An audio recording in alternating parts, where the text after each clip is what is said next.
सोचिए, एक 23 साल का नौजवान जिसके दिल में सिर्फ एक ही सपना था, अपने देश को आजाद देखना। ये कहानी है भगत सिंह की। 28 सितंबर 1907 को पंजाब के एक छोटे से गांव बंगा में उनका जन्म हुआ। उनका परिवार पहले से ही देशभक्ति से जुड़ा हुआ था, इसलिए बचपन से ही उनके अंदर आजादी की आग जल रही थी। जब भगत सिंह सिर्फ 12 साल के थे, तब जलियांवाला बाग हत्याकांड हुआ। सैकड़ों निर्दोष लोगों को अंग्रेजों ने बेरहमी से मार दिया। इस घटना ने उनके दिल को झकझोर कर रख दिया।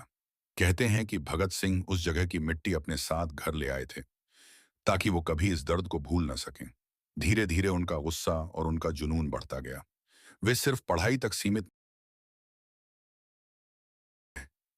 बल्कि उन्होंने क्रांति का रास्ता चुना। वे मानते थे कि अंग्रेजों को भारत से निकालना ही उनका जीवन का मकसद है। साल 1928 में जब लाला लाजपत राय पर अंग्रेजों ने लाठीचार्ज किया और उनकी मौत हो गई, तब भगत सिंह ने ठान लिया कि इसका बदला जरूर लिया जाएगा। उन्होंने अपने साथियों के साथ मिलकर अंग्रेज अधिकारी सॉन्डर्स को मार गिराया। लेकिन उनकी लड़ाई यहीं खत्म अंग्रेज अधिकारी सॉन्डर्स को मार गिराया, लेकिन उनकी लड़ाई यहीं खत्म नहीं हुई। 1929 में भगत सिंह और बटुकेश्वर दत्त ने दिल्ली की सेंट्रल असेंबली में बम फेंका। पर ध्यान देने वाली बात यह है कि उनका मकसद किसी को मारना, बल्कि बहरों को सुनाने के लिए एक जोरदार आवाज पैदा करना था।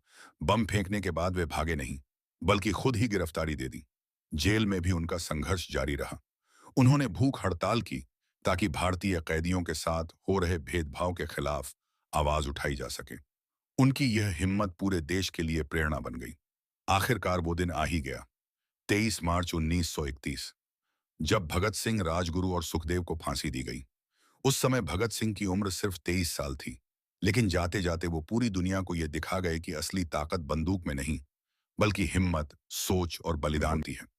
आज भी जब हम उनका नाम लेते हैं, तो दिल से एक ही आवाज निकलती है, इनकलाब जिंदाबाद।